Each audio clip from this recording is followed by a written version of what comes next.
Hello नमस्कार, welcome to Inculcate Learning. Trueman की series में रिसर्च एप्टीट्यूड की बात कर रहे हैं। आज थीसिस राइटिंग या आर्टिकल राइटिंग बोल लीजिए, स्पेसिफिकली थीसिस राइटिंग के ऊपर हमारा फोकस रहेगा। This is presented by me Raveena. Videos informative लगे तो इनकलकेट लर्निंग को लाइक शेयर सब्सक्राइब कर लीजिएगा।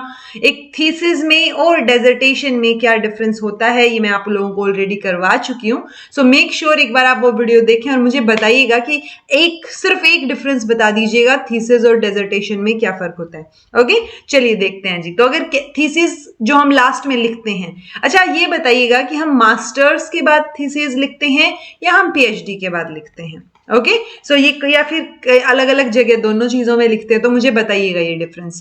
कैरेक्टरिस्टिक क्या रहेंगी थीसिस की? एक तो ये रिसर्च की फाइनल स्टेज होती है, इसके अंदर ओवरऑल व्यू जो है या प्रॉब्लम से रिलेटेड जो भी चीजें हैं टिल कंक्लूजन सब कुछ मेंशन होता है। ठीक है, it provides all the elements of the project taken for study to other researchers. तो सारे के सारे एलिमेंट्स ये सामने रख देते हैं, उस थीसिस को देख के बाकी रिसर्चर जो है उसमें से कुछ आइडिया लेके आगे काम कर सकते हैं। ठीक है, सो रिसर्चर्स के सामने एक प्रोजेक्ट जो है मतलब अपने बारे में सब कुछ बता देते हैं थीसिस में।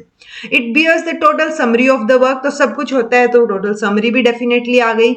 It satisfies all its researchers by providing partial और detailed knowledge over their problems. So को थोड़ी बहुत या फिर कभी कभी डिटेल में भी किसी पर्टिकुलर प्रॉब्लम से रिलेटेड आपको नॉलेज जो है वो थीसिस में देखने को मिल जाएगी। तो रिसर्चर्स जो है वो समहाउ सेटिस्फाइड रहते हैं कि अच्छा ये थीसिस है, इसमें ये काम ऑलरेडी हो रखा है। फायदे क्या है थीसिस लिखने के? बहुत सारे हो सकते हैं, बट अल्टीमेटली देखें तो इन्वेस्टिगेटर जो है वो अपना सारा का सारा काम सिस्टमेटिक फॉर्म में लगा रहा है, जो कि दूसरे रिसर्चर्स उसको पढ़ के और हेल्प ले सकते हैं, उस सेम प्रिंसिपल पे काम कर सकते हैं, उससे कुछ नया आइडिया अगर उनको आता है तो उस पे काम कर सकते हैं। ठीक है, तो स्टूडेंट्स और educators who could make the findings of the investigation. So जो भी हमने पढ़ी थीसिस उसमें से क्या इन्वेस्टिगेट करके हम अपने लिए यूज कर सकते हैं। सो वो फायदा रहेगा जी थीसिस का कि संसार के या वर्ल्ड के दूसरे पार्ट में भी या दूसरे कॉर्नर में भी क्या काम चल रहा है वो हमें आइडिया रहेगा बिकॉज ऑफ थीसिस। ठीक है, थीसिस लिखते टाइम आपको किन बातों का ध्यान रखना चाहिए, कौन से पॉइंट्स आपके दिमाग में होने चाहिए? ठीक है, पहले तो जनरल स्ट्रक्चर क्या रहेगा आपकी पूरी रिपोर्ट का या पूरी थीसिस का वो आपको पता होना चाहिए। What form should the development evaluation and organization of his ideas take, यानी आप किस फॉर्म में लिखेंगे कि आपने क्या डेवलपमेंट क्या चीजें हैं। सो ओवरऑल जो आइडियाज हैं आपके वो क्या हैं वो आपको पता होने चाहिए लिखते time. What language medium should he use for his report, language क्या रहेगा आपकी उसका मीडियम का, मतलब मीडियम क्या रहेगा जो आप लिख रहे हैं, इंग्लिश में लिखें, हिंदी में लिखें, किस चीज में लिख रहे हैं। ओके, सो लैंग्वेज मीडियम आपको पता होना चाहिए। What other media can he use for enforcing his verbal report, जो आप लिख रहे हैं ग्रामेटिकल सही हो, एक सेंस बन रही हो उन चीजों की, तो उसके लिए आप उसको रेनफोर्स करने के लिए, उसको और बेटर करने के लिए आप किन मीडिया का इस्तेमाल कर सकते हैं। ओके, और what steps should he take to get it typed correctly so क्या क्या स्टेप्स लें आपकी उसको अच्छे से टाइप भी करवा दें। अब आपने सारी चीजें तो लिख के देख ली, लास्ट में टाइपिंग भी तो होगी ना, वो टाइप होने के बाद ही तो प्रिंट होगी, राइट? सो वो टाइपिंग के टाइम पे क्या क्या करेक्ट मेजर्स या करेक्ट स्टेप जो है आप ले सकते हैं वो पता होना चाहिए। सो ये कुछ एक कंसिडरेशंस हैं जो ध्यान में रखनी है। जनरल बातें हैं।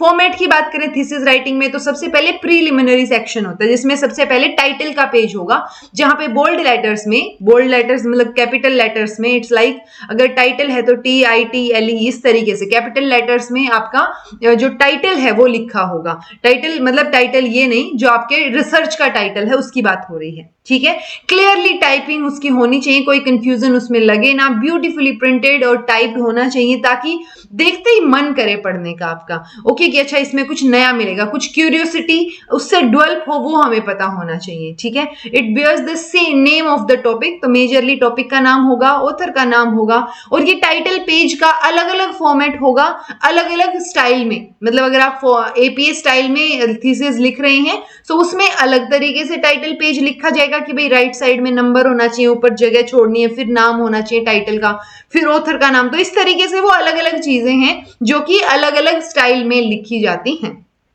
एक्नॉलेजमेंट मेंशन होगी जी, आपकी रिसर्च के दौरान आपकी किसी ने हेल्प की, किसी और ने असिस्ट किया, आपके गाइड ने हेल्प की, सो उन सब का नाम जो है वो वहां पे आप एक्नॉलेज करते हैं कि इन्होंने मेरी हेल्प की, तो you show some gratitude towards them, ठीक है। देन टेबल ऑफ कंटेंट, जिसको हम कई बार इंडेक्स बोल देते हैं, तो वो क्लियरली मेंशन होगा सारे के सारे प्रोसीजर, स्टेप्स, कि किसके बाद क्या चीजें मेंशन है आपकी थीसिस में। देन टेबल की लिस्ट होगी कि कौन सी टेबल कहां पर है, वो सारी की सारी टेबल की लिस्ट मेंशन होगी, फिगर्स की लिस्ट मेंशन होगी, जो कि यूजुअली हम रोमन न्यूमेरल्स में यूज करते हैं कि अच्छा ये फिगर्स हमारे इसमें हैं थीसिस में। मेन बॉडी, ये प्रिलिमिनरी सेक्शन था अब तक। अब मेन बॉडी की अगर बात करें तो यूजुअली इसमें 5 डिविजन्स हम करके चलते हैं। पहले सेक्शन में रहेगा जहां पे आप इंट्रोड्यूस कर रहे हैं अपने टॉपिक को, ओके, सो वो इंट्रोडक्शन वाला जो चैप्टर है वो रहेगा। सेकेंड चैप्टर में आप इंपॉर्टेंट लिटरेचर रिव्यू जो है उसके बारे में बताते हैं कि आपने क्या क्या चीजें पढ़ी, उसके बाद आपने जो है इस रिसर्च के ऊपर काम किया। थर्ड सेक्शन में आप design of the study explain करते हैं, आपका रिसर्च डिजाइन रहेगा। फोर्थ की बात करेंगे तो प्रेजेंटेशन और एनालिसिस रहेगा कि आपका डाटा क्या था, उसको इंटरप्रेट करना। और फिफ्थ सेक्शन में रहेगा उस इंटरप्रिटेशन से हमें समरी और कंक्लूजन निकालना है कि पूरा काम जो हमने किया उसका क्या फायदा हुआ या क्या रिजल्ट्स जो है, क्या कंक्लूजन निकल के वहां से आता है। सो ये मेन बॉडी का पार्ट रहेगा। और देन आता है रेफरेंस सेक्शन, SECTION आएगा जी। रेफरेंस सेक्शन में हम ये दिखाना चाह रहे हैं कि हमने कहां से किन किन लोगों के रिसर्च पेपर्स देखे हैं, जो हमने लिटरेचर रिव्यू किया था या हमने डाटा कलेक्ट किया, क्या कहां से इंफॉर्मेशन हमने कलेक्ट की है। सो वो आप जो है क्या करते हैं, रेफरेंस जो है उसके अंदर डालते हैं कि आपने कहां से चीजें देखी हैं। एक रेफरेंस सेक्शन होता है, एक बिब्लियोग्राफी होता है। रेफरेंस सेक्शन इज लाइक आपने उनका रेफरेंस लेके कुछ काम किया है, बट बिब्लियोग्राफी मतलब ड्यूरिंग द होल स्टडी आपने कौन कौन से पेपर पढ़ के देखे हैं, जिनसे आप गो थ्रू हुए हैं, आपने चीजें देखी हैं, वो सारी की सारी बिब्लियोग्राफी में आ जाएंगी, ठीक है। फुटनोट्स कैसे लिखने हैं वो आपको पता होना चाहिए, इंपॉर्टेंट पार्ट होते हैं। देन अपेंडिक्स जो है उसको कैपिटल वर्ड में पहले, मतलब अपेंडिक्स शुरू हो रहा है उससे पहले एक पेज पे अपेंडिक्स जो है वो लिखा हुआ हो, कि इसके बाद जो है टेबल होगा, डाटा होगा, क्वेश्चनेयर जो आपने यूज किया, वो सारी की सारी चीजें भी लास्ट में एडेड रहेंगी, ओके। सो वो रेफरेंस सेक्शन रहता है हमारा। और उसके बाद लास्ट काम बचता है हमारा टाइपिंग का। टाइप करवाते, मतलब टाइपिंग एक इंपॉर्टेंट पार्ट हो जाता है पूरे के पूरे प्रोसेस का।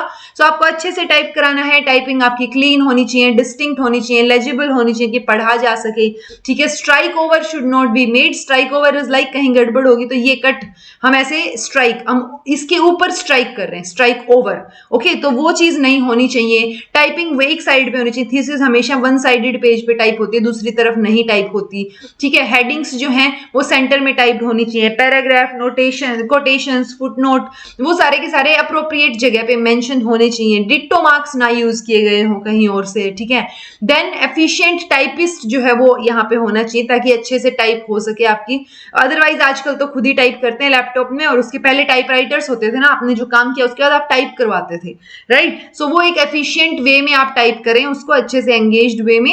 After typing the researcher should read it carefully. तो एक बार टाइप करने के बाद एक कॉपी निकलवा के भी उसको पढ़ना चाहिए, बिकॉज बहुत बार होता है कि आप ऑनलाइन में नहीं पता चलता आपको कहाँ क्या गड़बड़ है। जब आप पेन कॉपी लेके बैठते हैं उसको पढ़ने, तब आपको हाईलाइट होते हैं पॉइंट्स, ओके। तो जो भी कॉपीज निकले उस रिपोर्ट की या थीसिस की, वो सारी की सारी अच्छी होनी चाहिए, लेजिबल राइटिंग में, लेजिबल चीजों में होनी चाहिए, ठीक है जी। सो ये ओवरऑल टाइपिंग, ये आई थिंक रिपीट हो गया है ये पेज, इट्स ओके, ठीक है। सो ये सारा का सारा थीसिस राइटिंग का हमारा टॉपिक था। आई होप आपको समझ आया होगा।